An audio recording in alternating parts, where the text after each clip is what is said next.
PK Muda Bapas Denpasar Iputu Mei Antara Pranata melaksanakan pendampingan dan pembimbingan terhadap ABH tindak pidana pasal 81 Undang-Undang Perlindungan Anak. Kegiatan tersebut diselenggarakan di Pokmas Lipas Yayasan Mahanaim, Desa Baluk, Kecamatan Negara, Kabupaten Jemberana, Selasa 13 September 2022. Hadir dalam kegiatan tersebut Jaksa Cahaya dari Kejaksaan Negeri Jemberana. Kegiatan tersebut melaksanakan putusan hakim mengacu pada rekomendasi PK Bapas pasal 78 ayat 1 Undang-Undang Nomor 11 Tahun 2012 tentang Sistem Peradilan Pidana Anak yang menyebutkan bahwa pertama, pidana pelatihan kerja sebagaimana dimaksud dalam pasal 71 ayat 1 hukum C dilaksanakan di lembaga yang melaksanakan pelatihan kerja yang sesuai dengan usia anak.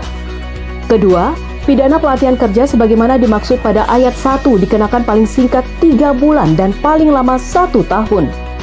Pidana pelatihan kerja ini biasanya dilakukan di lembaga permasyarakatan khusus anak, balai perlindungan dan rehabilitasi, balai pelatihan kerja, serta lembaga lainnya yang melaksanakan pelatihan kerja. Pidana pelatihan kerja ini dapat dijatuhkan oleh hakim secara langsung sebagai sanksi pidana, namun dapat dijatuhkan pula sebagai pidana pengganti denda. Anak yang berhadapan dengan hukum yang diancam pidana kumulatif berupa penjara dan denda inilah yang dapat mengganti dendanya dengan pelatihan kerja. Hakim dalam memutus perkara anak seringkali menjatuhkan pidana pelatihan kerja terhadap anak.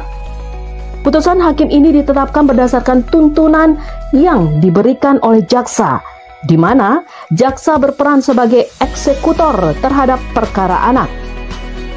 Jaksa penuntut umum dalam menuntut perkara pidana anak biasanya mendapatkan saran ataupun hasil litmas yang diberikan oleh PK Balai Permasyarakatan untuk menjatuhkan pidana pelatihan kerja terhadap anak.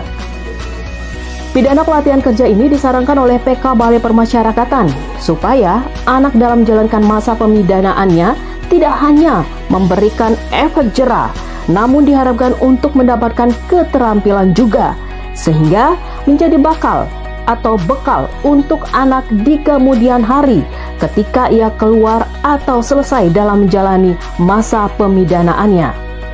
PK Balai Permasyarakatan dalam merekomendasikan anak berhadapan dengan hukum untuk dijatuhi pidana pelatihan kerja selain untuk memberikan keterampilan, alasannya lainnya yaitu karena anak yang berhadapan dengan hukum tersebut sudah tidak lagi diselesaikan melalui sistem diversi, sehingga pidana dengan syarat pembinaan di luar lembaga berupa pelatihan kerja inilah yang menjadi alternatif sebagai sanksi pidana terhadap anak. Dari Jemberana, tim Jarak Pos Bali TV mengabarkan.